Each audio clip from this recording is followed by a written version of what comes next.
Bienvenue sur ma chaîne, des contes, des histoires, des tutos, rien que pour toi, les contes de Faïma Bess. On est parti pour le 5e épisode du fils du pauvre pâtissier et la fille du riche marchand.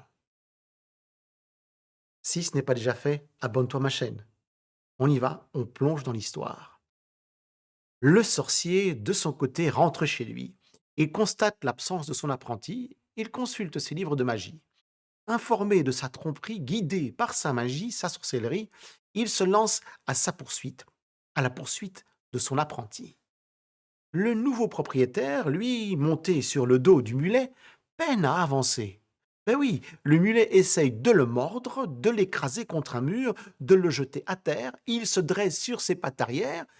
Le jeune homme, oui, le jeune homme mulet essaye tout ce qu'il peut pour se débarrasser, pour désarçonner son cavalier, tout ce qu'il peut pour enlever la bride qui lui serre la mâchoire et qui lui empêche de prononcer la formule magique. L'acheteur, lui, il essaye de calmer l'animal, il est prêt à le fouetter quand je connais ce mulet. Il a sale caractère, tu n'en tireras rien de bon. Vends-le-moi. Combien l'as-tu payé? 50 pièces d'or? Je te l'achète pour 100 pièces d'or. 100 pièces d'or. Oui, le magicien sorcier, vous l'avez deviné, c'est lui, paye, monte sur le mulet, serre bien la bride et il ramène son mulet d'apprenti chez lui. Arrivé dans la cour de sa maison, le sorcier saute du dos du mulet, il l'emmène à l'écurie, oui à l'écurie, et sans lui donner ni boire ni manger, il l'attache solidement le mulet. Mais de sa fenêtre, la fille du sorcier a assisté à toute la scène. Elle regarde le beau mulet et elle comprend tout de suite de quoi il en retourne, de quoi il s'agit. Dès que son père, enfermé dans sa chambre, se penche sur ses livres de magie, elle sort de la maison, entre dans l'écurie, détache le mulet, lui donne de l'avoine et l'emmène à la source. Arrivée à la source, elle enlève le harnais. Et le jeune homme, toujours transformé en mulet, la bouscule, la pousse là, elle comprend. Son père, le magicien sorcier, doit certainement être au courant de la fuite du mulet. Elle souhaite bonne chance au jeune homme et elle rentre chez elle pour ne pas se faire prendre. Elle rentre chez elle par un chemin détourné. Informé par ses livres de magie de la fuite du jeune homme, de l'apprenti mulet, le sorcier sort rapidement de sa chambre, il saute sur son cheval et fonce en direction de la source. Arrivé à la source, il regarde, il voit le fils du pâtissier, le voit, il se libère du harnais, il se métamorphose en poisson, il plonge dans la source, et là, le sorcier, il se transforme en lance harpon, lance et manque de peu d'attraper, de transpercer le poisson. Le jeune homme, le jeune homme poisson, il nage jusqu'au bord de la mer, et là, il sort de l'eau, il se change en pigeon et s'envole dans les airs. Le harpon se change à son tour, il se transforme en oiseau de chasse, en faucon, et vole, il vole à la poursuite du pigeon, vole en direction de la ville du pâtissier. Dans le ciel, le faucon rattrape le pigeon, le faucon se jette sur le pigeon l'évite, il évite l'attaque du faucon et il se transforme en bague. Il tombe dans la cour intérieure d'une riche maison, il se glisse au doigt d'une jeune fille, la fille du riche marchand, celle qui aimait tant converser avec le fils du pâtissier. La bague, l'anneau passé au doigt de la jeune fille, le faucon se pose dans une ruelle et il reprend sa forme naturelle. Le magicien frappe à la porte de la demeure du marchand. Le gardien de maison vient lui ouvrir. Quelle est la raison de ta visite? D'un geste, suivi d'une formule, le magicien le transforme en cafard et il l'écrase. Il entre dans la demeure du marchand, trouve la jeune fille dans la cour, assise sur un sofa, sous le patio. Elle est occupée à admirer la magnifique bague tombée du ciel. Bague qu'elle porte au doigt. Cette bague est à moi. Elle m'a été volée. Je veux la récupérer et tout de suite. Le marchand arrive à son tour. Ma fille, comment es-tu entrée en possession de cette bague? Je ne sais pas, père. Je viens juste de la découvrir à mon doigt. Si cette bague est à cet homme, rends-la lui. Père, cette bague est tombée du ciel à mon doigt. Alors je vais la renvoyer dans le ciel.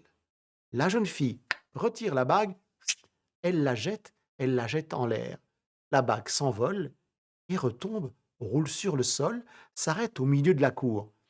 La jeune fille, son père, le magicien, la fixent des yeux. Le magicien s'approche pour l'attraper, mais à l'endroit précis où la bague est tombée, un superbe arbre, un grenadier, se met à pousser, à grandir. Le magicien, il se transforme à ce moment-là en hache et il s'attaque, il cogne, il s'attaque à l'arbre fruitier. Sous les coups de la hache, l'arbre se met à plier. La hache cogne, frappe. L'arbre va s'abattre, s'écraser, quand un fruit de l'arbre, une grenade tombe au pied de l'arbre. Le fruit tombe sur le bord une dalle de la cour, il s'ouvre en deux, des centaines de grains d'un rouge écarlate se répandent sur le sol. Voyant cela, la hache se transforme en un coq qui se met à piquer, picorer tous les grains de grenade. Oui, tous, tous, sauf un, très petit, qui reste coincé entre deux dalles de la cour. Le coq le cherche partout sans le trouver, il se dresse, il regarde à gauche, à droite. À ce moment-là, le petit grain se transforme en lame de couteau bien aiguisée et d'un coup, net et précis, il tranche le cou du coq qui tombe mort, foudroyé. Le marchand et sa fille n'en croient pas leurs yeux. Le marchand regarde et sa fille fascinée, mais que signifie tout cela? Le père ne sait quoi répondre à sa fille. Lui aussi se demande quand, devant eux, le couteau se métamorphose et le jeune homme apparaît. Vous vous demandez quel est donc ce spectacle irréel auquel vous avez assisté. Eh bien, ce n'est rien d'autre que le miracle divin. Ce n'est rien d'autre que ce que tu as exigé de moi comme dot de mariage pour ta fille. J'ai relevé le défi devant toi. À présent, je te prie de m'accorder la main de ta fille. L'homme le regarde, il ne sait quoi. La jeune femme, très heureuse de voir le jeune homme, de le revoir et très heureuse de voir qu'il était capable de présenter le miracle divin à son père, elle lui sourit et le marchand n'hésite plus. Il accorde la main de sa fille au fils du pâtissier. On organise une grande fête. La jeune femme et le jeune homme se marient, et ils vécurent heureux longtemps, et croyez-moi, ils eurent, et s'ils ne sont pas morts, c'est qu'ils vivent encore dans nos cœurs et dans nos mémoires. Mon histoire est terminée, merci de l'avoir écoutée. Si tu es arrivé jusqu'ici, c'est que cette histoire t'a plu. Abonne-toi à ma chaîne, like la vidéo, comme ça cette chaîne sera connue et les gens pourront bien sûr entendre mes histoires. Partage aussi. Alors, je te dis à bientôt, à tout de suite si tu le veux, la suite d'une histoire ou une autre histoire dans la vidéo qui suit. À tout de suite.